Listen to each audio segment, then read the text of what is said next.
شام میں کہ ایک بغداد اس کا دمشق جو ہے اس کا دارالحکومت جو ہے اس سے کچھ فاصلے پر ایک کوئی چھوٹی سی بستی تھی. وہاں ایک صاحب جو تھے وہ مجلس کرواتے تھے. تو اس مجلس میں جو آدمی تھا وہ مجلس پڑھنے کے لیے آتا تھا وہاں سے دمشق سے. وہ آتا تھا اور آ کے وہ اس یعنی جو بستی کی جو آبادی کی تقسیم تھی اس میں اہل سنت ایک بڑی تعداد میں وہاں رہتے تھے. وہ آ کے جناب سیدہ کے مصائب پڑھتا تھا. اس قسم کی یعنی مصائب میں زبان استعمال کرتا تھا کہ جس کے نتیجے میں وہ لوگ جو تھے ان کو وہ بات ناگوار گزرتی تھی اور وہ لوگ جو ہیں اس کے نتیجے میں جو وہ تقریر کر کے جاتا تھا پیچھے فساد ہوتا تھا.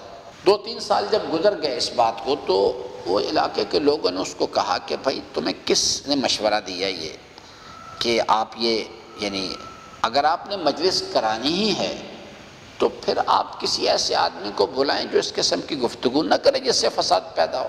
تو اس نے جواب میں جو بات کہی وہ اس نے لوگوں کو حیران کیا. اس نے کہا کہ بھئی بات یہ ہے کہ یہ مجلس جو ہوتی ہے یہ میں تو صرف پلیٹ فارم دیتا ہوں. یہ دمشق میں ایک ہمارے برادر مومن ہے, بڑا نیک آدمی ہے, بڑا مولا کا ماتمدار ہے, تو وہ صاحب جو ہیں وہ اس کے وسائل بھی مجھے وہ فراہم کرتے ہیں اور یہ مجلس پڑھنے کے لیے جو آدمی آتا ہے یہ بھی وہی بھجواتے ہیں. اس کا انتخاب بھی میں نہیں کرتا اور جو یہاں اخراجات وغیرہ ہوتے ہیں یہ بھی وہی دیتے ہیں.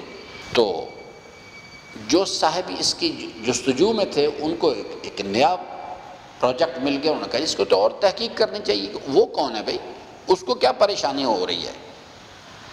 وہ وہاں تک پہنچے اور جا کے ان سے ان کو کوئی یعنی تسلی بخش جواب نہیں دے سکے. تو انہوں نے جب جستجو کی تحقیق کی اس چیز کی کہ یہ کیوں ہو رہا ہے اس کے پیچھے, تو پتہ لگا کہ یہ آدمی ہے ظاہری طور پہ شیعہ لیکن یہ ایک لبرل قسم کا آدمی ہے. اس کا رابطہ ہے برطانوی سفارت خانے کے ساتھ اور یہ ساری پلاننگ جو ہے اس آدمی کو وہ برطانوی سفارت خانہ پیسے دیتا ہے اس کام کے لیے. اور یہ پھر اس قسم کی مجالس یعنی پورے شام کے علاقے میں مختلف جگہوں پہ کراتا ہے. تو یہ ایک چھوٹی سی مثال ہے عزیزان میں نے آپ کو دی. پاکستان میں اس قسم کے نہ جانے کتنے پلیٹ فارم کام کر رہے ہیں, اس قسم کے نہ جانے کتنے. اب تو بالکل بات کسی حد تک کھل بھی گئی ہے.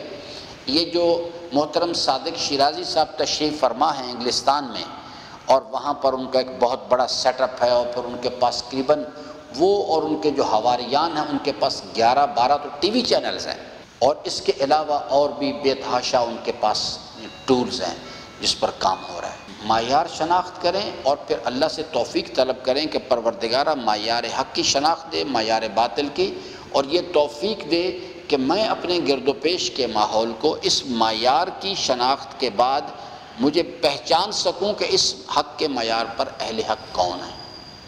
پھر اگلے مرحلے میں مجھے ان کا ساتھ دینے کی توفیق دے اور معیار باطل کی شناخت دے اور پھر مجھے یہ توفیق دے کہ میں اپنے گرد و پیش میں پہچان سکوں کہ اہل باطل کون ہیں اور پھر اتنی ہمت دے میرے اندر کہ میں اہل باطل کے خلاف قیام کر سکوں اور جو صادقین ہیں ان کا ساتھ دے سکوں.